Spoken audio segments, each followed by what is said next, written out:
We are following breaking news this morning. We have learned a Norfolk-Southern train was involved in a deadly train crash overnight in Cleveland. Let's go live now to 19's Vic Gideon, who's on the scene there. Vic, we now have learned that it was a Norfolk-Southern employee who unfortunately died in this.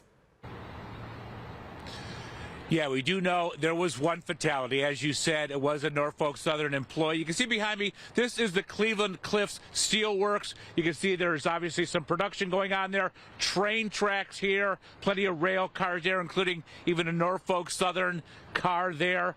And what we understand is about 1:19 in the morning, there was a dump truck on one of the tracks. A train struck that dump truck. That did kill a Norfolk Southern employee. Now, police and EMS did respond. EMS did not transport, so we could only assume that this was an unfortunate situation that killed that employee instantly, was not taken to a hospital.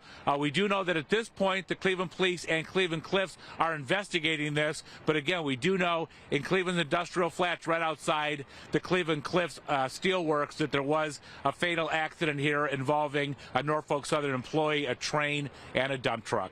Reporting from the Industrial Flats, Vic Gideon, 19 News.